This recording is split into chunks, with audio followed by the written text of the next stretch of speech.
નમસ્કાર, નિર્માણ ન્યૂઝની વિશેષ રજૂઆત ઝરોડ કાર્યક્રમ સાથે હું છું યજ્ઞ ત્રિવેદી। દર્શક મિત્રો, આજે ઝરોડ કાર્યક્રમમાં ચર્ચા કરવા જઈ રહ્યા છે એક મહત્વના મુદ્દાને લઈને।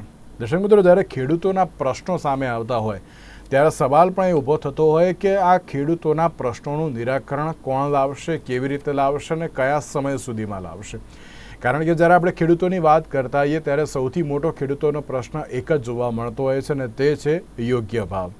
અને બીજી બાજુ જ્યારે રાજ્ય સરકારોએ કે પછી કેન્દ્ર સરકારોએ તેમના દ્વારા એમ કહેવામાં આવ્યું હતું કે ના, ખેડૂતોના ભાવ એ બમણા કરી દેવામાં આવશે, તેની જવાબદારી અમારી અને અમે તેની ઉપર હવે યોગ્ય કાર્યવાહી કરીશું અને સારી રીતે તરત કાર્યવાહી કરીશું। પરંતુ ક્યાંક યોગ્ય કાર્યવાહી પણ જોવા મળી। બિયારણના ભાવો વધી ગયા અને તેની સામે યોગ્ય ભાવ જે મળવા જોઈએ પરંતુ એ ભાવ અત્યારે હાલ ખેડૂતોને પણ મળતા નથી, તેને લઈને સવાલ થતો હોય છે। જ્યારે આજની વાત કરીએ તો આજે પણ જે રીતે ગુજરાત વિધાનસભામાં વિપક્ષના નેતા અમિત ચાવડા દ્વારા એક પ્રશ્ન પૂછવામાં આવ્યો કે ખેડૂતોની આવક બમણી કરવાની જે બાબતો કહેવામાં આવે છે, શું યોગ્ય રીતે અત્યારે તો બમણી કરી દેવામાં આવશે? શું યોગ્ય રીતે અત્યારે તો કામગીરી કરવામાં આવશે? તે પણ એક સવાલ તેમના દ્વારા કરવામાં આવ્યો હતો। માત્ર ને માત્ર સપના દેખાડવામાં આવી રહ્યા છે તેવી પણ બાબતને લઈને અત્યારે હાલ પ્રશ્ન પૂછવામાં આવ્યો હતો। ત્યારે હવે જોવાનું એ રહ્યું કે આગામી સમયમાં હવે કેવી રીતની કાર્યવાહી હાથ ધરવામાં આવશે, શું અત્યારે હાલ તો પરિસ્થિતિ જોવા મળશે અને સાથે સાથે જ્યારે પરિસ્થિતિની વાત કરીએ તો અત્યારે એક જ બાબતને અત્યારે દરેક લોકો જોઈ રહ્યા છે કે અત્યારના સમયમાં ખેડૂતોના પ્રશ્નોને ઉકેલ લાવશે કોણ। આ મુદ્દા ઉપર ચર્ચા વિચારણા શરૂ કરીશું। ચર્ચા વિચારણા કરવા માટે અત્યારે અમારી સાથે જોડી ગયા છે જે કે પટેલ, કે જેઓ ખેડૂત અગ્રણી છે। જે કે ભાઈ, સૌથી પહેલાં તો આપનું સ્વાગત છે।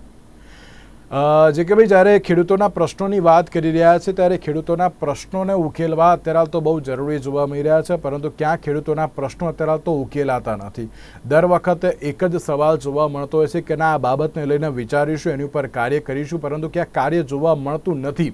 એટલા માટે જ અત્યારે તો પ્રશ્ન એ આઈને ઊભો રહેતો હોય છે કે ના, અત્યારે તો ખેડૂતોના પ્રશ્નો ઉકેલશે કોણ? કોણ અત્યારે તો આવક બમણી કરશે? જ્યારે આજની વાત કરીએ તો આજે પણ કોંગ્રેસ દ્વારા જે પ્રશ્ન પૂછવામાં આવ્યો કે તમે એમ કે આવક બમણી કરવાની જે બાબત કહેતા હતા, પરંતુ શું આવક બમણી થશે? થશે તો કેવી રીતે થશે? તે પણ એક સવાલ છે। આપની પ્રતિક્રિયા, જે કે ભાઈ। ખરેખર તો જે યજ્ઞભાઈ સરકારે વાત કરી હતી 2017માં કે અમે 2022 સુધીમાં 5 વર્ષનો એક માસ્ટર પ્લાન કરીએ છીએ અને ખેડૂતોની આવક ડબલ કરીશું। પરંતુ યજ્ઞભાઈ, કોઈ પણ સંજોગોમાં ડબલ થવાની તો વાત દૂર રહી, ખેડૂતોની આવક ડબલ નથી થઈ, જાવક ડબલ થઈ છે। અને ખરેખર જે ખેડૂતો માટેની જે યોજના બને પેપર વર્ક ઉપર સારી લાગે છે, જ્યારે એની જાહેરાત થાય ત્યારે બહુ સારી રીતે જાહેરાત બને છે, પરંતુ જમીની લેવલ ઉપરની હકીકત કઈ અલગ છે। આપણે વિચાર કરીએ કે મોદી સાહેબે ઘણા બધા વાયદા, ઘણી બધી યોજનાઓ બનાવી। 2014માં PMFBY બનાવી, ફેલ ગઈ, નિષ્ફળ ગઈ। એવી રીતે ડબલ આવક કરવાની યોજના બનાવી, નિષ્ફળ ગઈ। હવે નિષ્ફળ ગઈ કેમ, એના કારણોનું એનાલિસિસ સરકારે કરવું પડે અને ખુલ્લા દિલથી પહેલા તો એમને સ્વીકારવું પડે કે અમે ખેડૂતો માટે સારું કાર્ય કરવા માંગતા હતા, પરંતુ ક્યાંક ને ક્યાંક અમારા અધિકારીઓ કે અમારું આખું મંત્રીમંડળ, કૃષિ સહકાર વિભાગ આ બાબતે નિષ્ફળ ગયું છે। તો દેશભરના અમે ખેડૂતોની માફી માંગીએ છીએ અને એમાં સુધારા કરવા માટેનું અમે જમીની લેવલ ઉપર એનાલિસિસ કરીશું। પરંતુ ક્યાંય એનાલિસિસ યજ્ઞભાઈ થતું નથી। હાવ સરળ ભાષામાં માની લ્યો કે આપણે સરકારને જાણ કરીએ તો 2014માં ઘઉંના આશરે 450 રૂપિયા 20 કિલોના ભાવ હતા અને અત્યારે પણ 450 થી 500 રૂપિયા વેચાય છે। 14 થી 24 ગણી લ્યો, 10 વર્ષનો સમયગાળો, 25 નથી આપણે લેવું। તો કપાસના ભાવ 2013માં 1300-1400 ની આસપાસ હતા। એ હાલમાં ગઈ સાલ અત્યારે જ અમે જે કપાસ વેચ્યો એવા જ ભાવમાં વેચ્યો, તો 10 વર્ષમાં કપાસના ભાવ કે ઘઉંના ભાવ જે હતા ત્યાંથી ઓછા છે, યા તો બરોબર છે। જે મોંઘવારી, જે વૈશ્વિક લેવલે મોંઘવારી વધી એ પ્રમાણે કૃષિ ઉપજના ભાવ ના વધ્યા। એની સામે વિચારીએ તો 2013ની આજુબાજુમાં DAP ખાતર, જે પાયાનું ખાતર ગણાય, એના ભાવ હતા 650 રૂપિયા જેવું યજ્ઞભાઈ। અત્યારે એના 1400 રૂપિયા જેવા થયા ભાવ। જે દવાનું ડબલું 300, ઘણા બધા અમને કહેશે કે ગાય આધારિત ખેતી માટે, પણ ગાય આધારિત ખેતી કરી હોય તો ગાયનો ચારોલાનો કડબનો પૂરો 13માં 10-12 રૂપિયા મળતો હતો, એ અત્યારે 40-50 રૂપિયાનો થઈ ગયો। જે ખોર જે ગાય આધારિત ખેડૂત હોય તો એને કપાસિયા નાખવા પડે, તો જે કપાસિયા આપણને જે ભાવે મળતા તેથી ડબલ ભાવે મળતા થઈ ગયા. એટલે એકંદરે જે વસ્તુની ખેડૂતોને જરૂરિયાત પડે છે એ વસ્તુના ભાવ ડબલ થઈ ગયા, અને જે ઉત્પાદન થઈ રહ્યું છે એ પ્રોડક્ટના ભાવ એવા ને એવા રહ્યા. પરંતુ ભાઈ સરકારની જાહેરાત કેવા પ્રકારની થાય ખબર છે કે ગઈ વખતે જીરાના ભાવ ફક્ત 12,000 રૂપિયા હતા. સમજવા જેવી બાબત છે ભાઈ કે ગઈ વખતે 20 કિલો જીરાના ભાવ ફક્ત 12,000 હતા. આ વર્ષે 4 લાખ પૈસાના ભાવ છે. જીરાના ભાવ આ વર્ષે 4 લાખ પૈસા ભાવ છે 20 કિલોના. તો હવે ભાવ વધ્યા કે ઘટ્યા? સરકાર જાહેરાત કરી દે તમે 12,000 ના 4 લાખ પૈસા ના ભાવ કર્યા, પણ 4 લાખ પૈસાને જયારે રૂપિયામાં કન્વર્ટ કરો તો 12,000 ના ભાવ હતા, અત્યારે 4,000 ના ભાવ થઈ ગયા. એટલે જાહેરાતમાં આંકડો મોટો કેવી રીતે બતાવવો અને આંકડાકીય માયાજાળથી અત્યારે ખેડૂતોની આવક ડબલ બતાવવાની કોશિશ થઈ રહી છે, પરંતુ જમીની લેવલની હકીકત એ અલગ છે. યજ્ઞભાઈ, એક સિમ્પલ સીધો દાખલો આપી દઉં કે સરકાર એક બાબત, એક જ સવાલ, એક જ મિનિટ, કે સરકાર એક બાજુ એમ કે ખેડૂતો સુખી થયા, તો ખેડૂતો પર બેંકના ધિરાણના દર વર્ષના આંકડા સરકાર જોડે છે એ કેવી રીતે હોતા? બાબતોને અત્યારે તો રાજ્ય સરકાર જોવે છે કેવી રીતે. આ સાથે જ ગિરધરભાઈ વાઘેલા આપણી સાથે જોડી ગયા છે કે જેઓ કિસાન કોંગ્રેસના પ્રવક્તા છે, અને શૈલેષભાઈ પરમાર આપણી સાથે જોડી ગયા છે કે જેઓ ભારતીય જનતા પાર્ટીના પ્રવક્તા છે. જે આ બંનેનું પણ નિર્માણ ન્યૂઝમાં વિશેષ કાર્યક્રમમાં સ્વાગત છે. ગિરધરભાઈ, સવાલ અત્યારે ફરી એકવાર એ જ ઉઠ્યો છે કે જ્યારે ખેડૂતોના પ્રશ્નોની આપણે વાત કરતા હોય ત્યારે ખેડૂતોના પ્રશ્નોને ઉકેલ લાવવાની બાબત હજુ સુધી ક્યાંય જોવા મળી નથી. ચર્ચા દર વખતે થતી હોય છે, દર વખતે સવાલ કરવામાં આવતો હોય છે કે ના ખેડૂતોના આટલા પ્રશ્નો છે, બિયારણ મોંઘું થઈ ગયું, બીજી બાજુ અત્યારે તો સુવિધાઓ યોગ્ય નથી મળતી, યોજનાઓ જાહેર કરી દેવામાં આવે છે, અમુક યોજનાઓ બંધ પણ થઈ ગઈ. ત્યારે હવે જ્યારે ગુજરાત કોંગ્રેસની જ વાત કરીએ તો આજે જે રીતે વિધાનસભામાં એક સવાલ કરવામાં આવ્યો હતો કે અત્યારના સમયમાં ખેડૂતનો દીકરો એ ખેડૂત રહેવા માગતો નથી. એ એટલા માટે રહેવા નથી માગતો કારણ કે અત્યારે યોગ્ય તેને ભાવ મળતા નથી. ગિરધરભાઈ, આપની પ્રતિક્રિયા. યજ્ઞભાઈ, પહેલા તો હું એકમાં માફી માંગી લઉં કે સહેજ લેટ થયો તમારાથી વાત કરવા માટે. જી, આજે કોંગ્રેસના ધારાસભ્ય વિરોધ પક્ષના નેતા અમિતભાઈ ચાવડાએ સરકારને જે અરીસો બતાવ્યો એ અરીસામાં સરકારનું કાર્ય, સરકારનું મોઢું દેખાતું હતું, અને એ વાતને એક તટસ્થ આગેવાન, ખેડૂત આગેવાને આંકડા સાથે, જે કે ભાઈ જે આંકડા સાથે વાત કરી એ આંકડા પબ્લિક ડોમેનમાં છે, આપણા સૌની નજરમાં છે. હવે એ આંકડા સાથે જે વાત કરી છે, જમીન માપણીની વાત કરી છે, ખેડૂતોના જે આર્થિક પરિસ્થિતિ છે એની વાત કરી છે, એ વાતને તાર્કિક રીતે ખોટી પાડી શકાય, પણ તાર્કિક રીતે ખોટી પાડવા માટેના કોઈ કારણો અથવા કોઈ અસ્તિત્વ તો ભાજપ પાસે છે નહીં. એ ડીએપી ના ભાવને કમ્પેરિઝન કરી શકે એમ નથી, એ ઘઉંના ભાવની કમ્પેરિઝન કરી શકે એમ નથી. કરે તો ખોટા છે એવું એના મોઢેથી આવે. અને એટલા માટે ગુજરાતના ખેડૂતો વતી એક રજૂઆત કરવી, એક સરકાર પાસે વાત કરવાનું કામ છે કોંગ્રેસે કર્યું છે. એ બદલ અમિતભાઈને પણ મારે કદાચ એનો આભાર માનવો જોઈએ. અને જે વાત થઈ છે યજ્ઞ, નરેન્દ્રભાઈ બોલે છે, આપણે નરેન્દ્રભાઈને માટે કઈ બહુ સાદા શબ્દ ન બોલી શકીએ, આપણા વડાપ્રધાન છે, પણ એ બોલે છે ને ત્યારે એને મન પડે એવું બોલી શકે છે. ખોટાની હદ આપણે કઈ સ્ક્વેર, બીજગણિતમાં સ્ક્વેર શબ્દ છે, ગુણાકાર શબ્દ છે. ખોટાને 1 થી ગુણીએ, 2 થી ગુણીએ, 3 થી ગુણીએ, 4 થી ગુણીએ, 5 થી ગુણીએ, ખોટાને કેટલી હદે ગુણીએ ને એટલી હદે નરેન્દ્રભાઈ ખોટું બોલી દે અને બિંદાસ બોલી દે.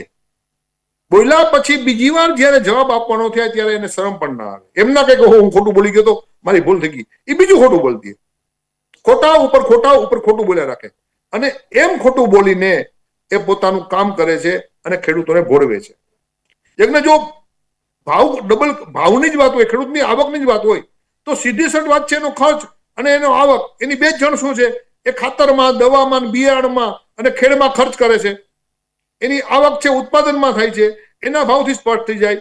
ડીઝલ ડબલ કરી દીધું જેમાં ટ્રેક્ટરમાં વાપરીએ છીએ, ખાતર ડબલ કરી દીધું જે અમે અમારા જળસુમાં વાપરીએ છીએ, અને અમારા ભાવ છે એ તો 2014 ની સ્થિતિ છે. સોનું છે એ 2014 થી અત્યારે ડબલ પરિસ્થિતિમાં છે. અમે હજી ત્યાં ઉભા છે. તો કેવી રીતે આવક ડબલ થશે? અને ડબલ નથી થઈ, તમે 22 નો વાયદો 25 પૂરો કરી શક્યા નથી, તો તમારે એ વાતની માફી ખેડૂત પાસે ઓછામાં ઓછી માંગવી જોઈએ, એવો મારો વ્યૂ છે. સવાલ એ થતો હોય છે કે જ્યારે તમે ખેડૂતોની આવક બમણી કરવાની બાબત કહો છો, એક બાજુ બિયારણ મોંઘું અત્યારે જોવા મળી રહ્યું છે, ક્યાંક યોગ્ય ભાવ મળતા નથી, અને બીજી બાજુ અત્યારે તો માત્ર એમ જ કહેવામાં આવે છે કે ના ખેડૂતોની સરકાર છે, ખેડૂતો માટેની સરકાર છે, પણ અમુક યોજનાઓને લઈને પણ આજે અમિત ચાવડાએ કહ્યું હતું કે ના યોજનાઓ બહાર પાડી દેવામાં આવે છે, પછી અમુક બંધ પણ થઈ જતી હોય છે. કેમ આ પ્રકારની પરિસ્થિતિ? શૈલેષભાઈ, શું ખેડૂતોના પ્રશ્નો આ વખતે આ ઉકેલાશે ખરી? કારણ કે અત્યારના સમયમાં જે રીતે ખેડૂતનો દીકરો ખેડૂત રહેવા માગતો નથી અત્યારે, એ કેમ? કારણ કે બિયારણ મોંઘું છે, પરિસ્થિતિ ક્યાંક વસી રહી છે, અને જે ભાવ અત્યારે જોઈએ છે એ ભાવ મળતો પણ નથી. શૈલેષભાઈ. યજ્ઞભાઈ, મેં આપની વાત પણ સાંભળી, જેકેભાઈની વાત પણ સાંભળી, ગિરધરભાઈ ની વાત પણ સાંભળી. એક ખેડૂત આગેવાન તરીકે વાત કરીએ તો ખેડૂતોની આવક બમણી કરવા તરફની ગતિ જે છે એ ગતિ દિવસે ને દિવસે વધતી જાય છે. કેમ વધતી જાય છે એ પણ હું કારણો આપું છું. મગફળીના ભાવોમાં ટેકાના ભાવે, MSP ના ભાવે ખરીદી કરનાર પણ આ સરકાર છે. 1356 રૂપિયા ભાવે ખરીદી કરીને ઓપન બજારમાં જે લેવાલી હતી એ પણ વધી. ખેડૂતના દીકરા ખેતી કરતા નથી, ડોક્ટરનો દીકરો ડોક્ટર થાય છે, વકીલનો દીકરો વકીલ થાય છે, રાજકીય વ્યક્તિનો દીકરો રાજકીય વ્યક્તિ થાય છે. ખેડૂતના દીકરા ખેતી કરતા નથી એવું પેલા કહેવાતું હતું, પણ હવે જે વાત આવી છે, કારણ કે ટેકનોલોજીથી ખેતી કરીએ છીએ, ઇઝરાયલ પદ્ધતિથી ખેતી કરીએ છીએ, એટલે ખેડૂતના દીકરા પણ સુરતથી અને અમદાવાદથી ગામડામાં આવીને ખેતી કરે છે. એને ખબર પડી ગઈ છે કે સુરતમાં જઈને નાની ઓરડીમાં રહેવું અને દુઃખી થવું એના કરતા જબ્બર આખું મોટું જબ્બર બાપ દાદાનું ખેતર છે, લીલા લેર નો કરીએ અને આવક પણ આવે છે. સરકારે પાણી આપ્યું છે, 24 કલાક પાણી છે ભાઈ, પાણી આપ્યું છે, 24 કલાક વીજળી આપી છે. વીજળી, પાણી અને ખાતર અને બિયારણ આટલું આપે ને એટલે ખેડૂત પાટું મારીને સોનું ઉગવે એ બધાને ખબર છે. સોનું પકવવાની ત્રેવડ ખેડૂતમાં છે. એટલે મારે કહેવાનો મતલબ એટલો જ છે કે પાણી, ભાવ અને વીજળી આ 3 વસ્તુ મળે એટલે ભાવ તો MSP ના હોય તો MSP થી આપે છે, અને કૃષિ જે મહોત્સવ છે એના કારણે ક્યાંક ને ક્યાંક 3 પાક લેતો થયો છે. સુજલામ સુફલામ યોજના અને સરદાર સરોવર જે ડેમના માધ્યમ છે, નર્મદાના નીર એ સૌરાષ્ટ્રના તમામ ડેમોમાં છે. કચ્છ કાઠિયાવાડ થી લઈ અને છેક ઉત્તર ગુજરાત સુધીના બધા જ ડેમો આપણે નર્મદાના નીરથી ભર્યા છે. એટલે કહેવાનો મતલબ ખેડૂત 3 પાક લેતો થયો છે. ખેડૂત અત્યારે પોતાની જણસ, એ બાગાયતી પાકની હોય જણસ, કે એ કદાચ શાકભાજી હોય, કે એ ફ્રૂટ હોય, કે એ કદાચ ખરીફ પાકની હોય કે રવિ પાકની હોય, તમામ બાબતોને વાયા કાર્ગો એક્સપોર્ટ કરી રહ્યો છે, વાયા હવાઈ જહાજ એક્સપોર્ટ કરી રહ્યો છે, વાયા જે માનો કે બંદરોથી એક્સપોર્ટ કરી રહ્યો છે. એટલે એન કેન પ્રકારે ખેડૂત પોતાની જણસ એક્સપોર્ટ કરી રહ્યો છે. આજે નહીં તો કાલે ખેડૂતોની આવક બમણી થશે અને થશે. એના કારણો એક જ મિનિટમાં મારે આપવા છે કે દેશનું કૃષિ બજેટ જેટલું 2002 માં હતું એના કરતા 2023-24 5થી 7 ગણો વધારો થયો છે. 1,25,086 કરોડ રૂપિયાનું બજેટ કૃષિ બજેટ થયું છે. ગુજરાતનું કૃષિ બજેટ 1995 389 કરોડ હતું. આજે કૃષિ બજેટ છે એ 8,425 કરોડનું થયું છે. એ પણ જોવું જોઈએ. એના ઉપર ખબર પડે કે કૃષિની આવક વધી છે, આવકો વધારો થતો રહે છે. હવે કૃષિ ઇન્કમ, ખેતીની આવક જે છે એ ખેતીની આવક દેશમાં 2014માં કેટલી હતી? 16 લાખ કરોડની. અત્યારે માનો કે 2.5 ગણી વધારો થઈ ગયો છે ખેતીની આવકમાં, અને એ 2.5 ગણી વધારો થઈ અને 44 લાખ કરોડની ખેતીની આવક થઈ છે. એટલે ખેતીની આવક વધી છે. આપણે એક્સપોર્ટ કરતા થયા છીએ, બહારથી આપણે મગાવતા હતા એ બંધ કર્યું છે. ખેડૂત બાપડો બિચારો મટી ગયો છે. આજે ખેડૂત પણ ટેકનોલોજીથી ખેતી કરે છે. ફાર્મ ટુ ફૂડની યોજના હોય કે યોજના હોય એ લાભ લે છે. ઓકે, જે કે ભાઈ જે રીતે શૈલેષભાઈ તો કહ્યું કે ભાવ, પછી બિયારણ અને પાણી 3 મળે એટલે પાટું મારે તો સોનું ઉગી નીકળે.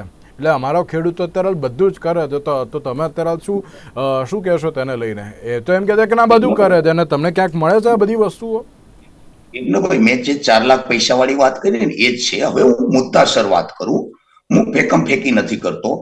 નર્મદા સરદાર સરોવર નર્મદા યોજના 2012માં પૂર્ણ કરવાની હતી અને 17.8 લાખ હેક્ટરને કમાન્ડ વિસ્તારમાં પાણી પોગાડવાનું હતું. હાલમાં 8 લાખ હેક્ટરને પાણી મળી રહ્યું છે. હાલમાં અત્યારના લેટેસ્ટ સરદાર સરોવર નર્મદા યોજનાની વેબસાઇટ ઉપરથી જોઈ લેવાની છૂટ છે. બરાબર. બીજી વસ્તુ કે મગફળીમાં કાંડ કરવા માટે ઊંચા ભાવથી ખરીદી થઈ કે નથી થઈ મને નથી ખબર, પરંતુ ખેડૂત નકરી મગફળી યજ્ઞભાઈ નથી પકવતો. કપાસી પકવે છે, મરચી પકવે છે, ટમેટા પણ પકવે છે, ઘઉં પણ પકવે છે.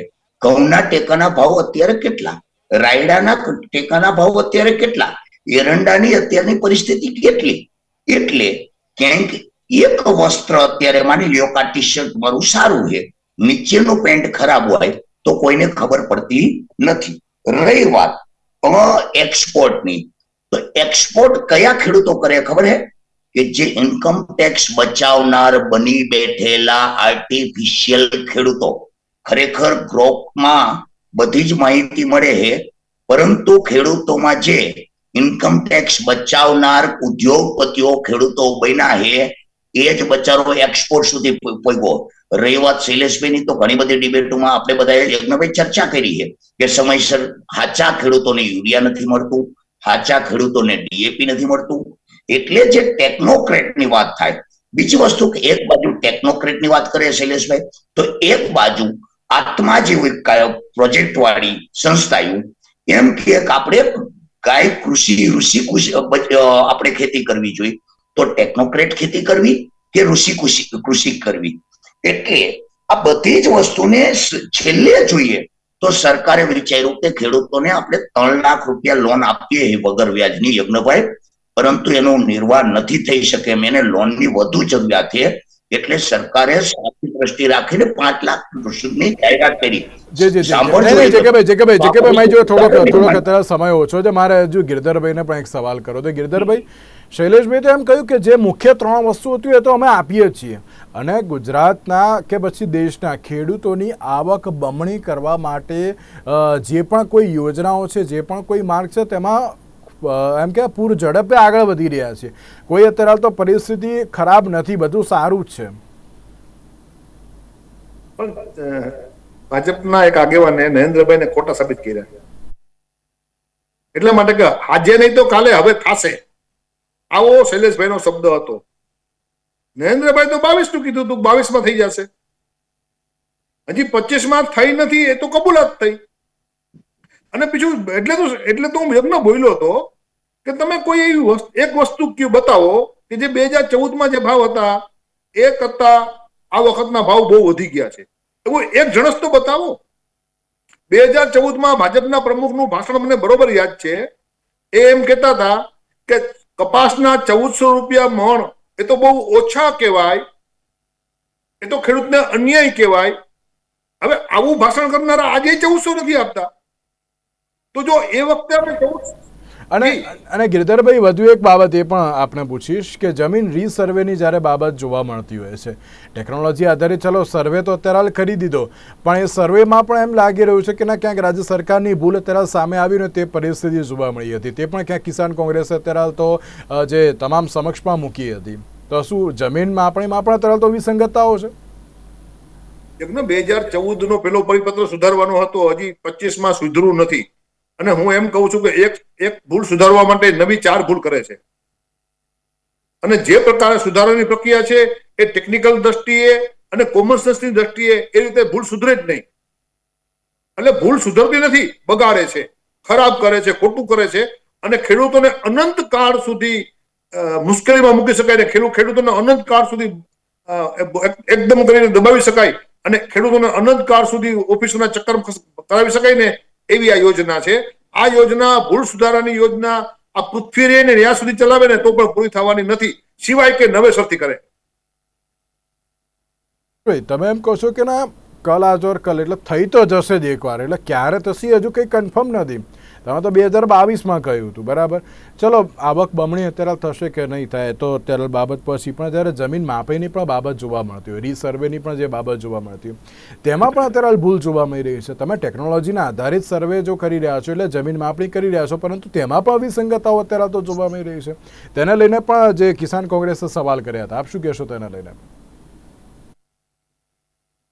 જો યજ્ઞભાઈ, જમીન માપણી જે છે, રીસર્વે જે છે, જમીન માપણીમાં જેટલી ક્ષતિઓ હતી એ તમામ ક્ષતિઓ પૂરી કરવાની કોશિશ સરકાર કરી રહી છે.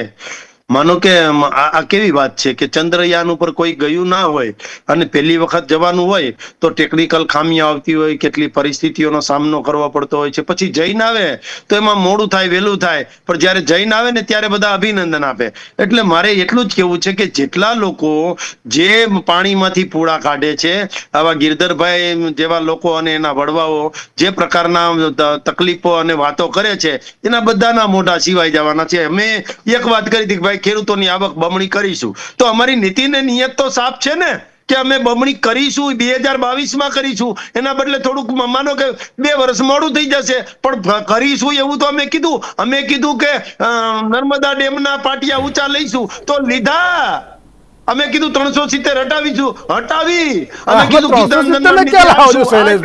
શૈલેષભાઈ, આમાં 370 રિલેવન્ટ છે જ નહીં અત્યારે. હું માત્ર એક જ વાત કહું છું શૈલેષભાઈ, કે અત્યારે ખેડૂતો ક્યાં કે હજુ પણ એ સવાલ કરી રહ્યા છે કે પાણીનો મુદ્દો હજુ પણ જોવા મળે છે, વ્યાજબી ભાવ મળતા નથી, બિયારણના ભાવ વધે છે, પરંતુ ખેડૂતોના પ્રશ્નો ઉકેલાતા નથી. શૈલેષભાઈ, તમે કહો છો કે ખેડૂતોની સરકાર છે, ખેડૂતો માટેની સરકાર છે, ખેડૂતો વતી સરકાર છે, તો પછી આ રીતના પ્રશ્નો તો ના હોવા જોઈએ ને કે શૈલેષભાઈ? જો પ્રશ્નો ના હોવા જોઈએ એવું અમે માનીએ છીએ, ખેડૂતોને કોઈ જાતની મુશ્કેલી ન પડે એવું પણ અમે માનીએ છીએ. એ કદાચ બિયારણના પ્રશ્નો હોય, ખાતરના પ્રશ્નો હોય, મજૂરીના પ્રશ્નો હોય, ટ્રાન્સપોર્ટેશનના પ્રશ્નો હોય, કે એ કદાચ તમામ ખર્ચના પ્રશ્નો હોય, કે એ C2+15 કે સ્વામિનાથન કમિટી ને લાગુ કરવાની વાતની જોગવાઈ જે છે એના પ્રશ્નો હોય, તમામ પ્રશ્નો છે. અમે એમ નથી કહેતા ખેડૂતો માટે અમે બધું કરી દીધું ને હવે કાંઈ કરવાનું નથી. ના, હજુ ખેડૂતો માટે ઘણું કામ કરવાનું બાકી છે. હજુ અમે કામ કરવાના છીએ. અમે ફરીથી કહીએ છીએ કે અમે ખેડૂતોને ધ્યાનમાં રાખીને સરકાર ચલાવીએ છીએ. ઓકે, ખેડૂતોને ધ્યાનમાં રાખીને તો સરકાર ચલાવવાની બાબત છે, પરંતુ જોવાનું એ રહ્યું કે આગામી સમયમાં કેવી રીતે કાર્ય થાય છે. શૈલેષભાઈ, ગિરધરભાઈ, જેકેભાઈ, આપ ત્રણે આભાર અમારી સાથે ચર્ચા વિચારણામાં જોડાવા માટે. તો દર્શક મિત્રો, આજના વિશેષ કાર્યક્રમમાં આપશો રજા. નમસ્કાર.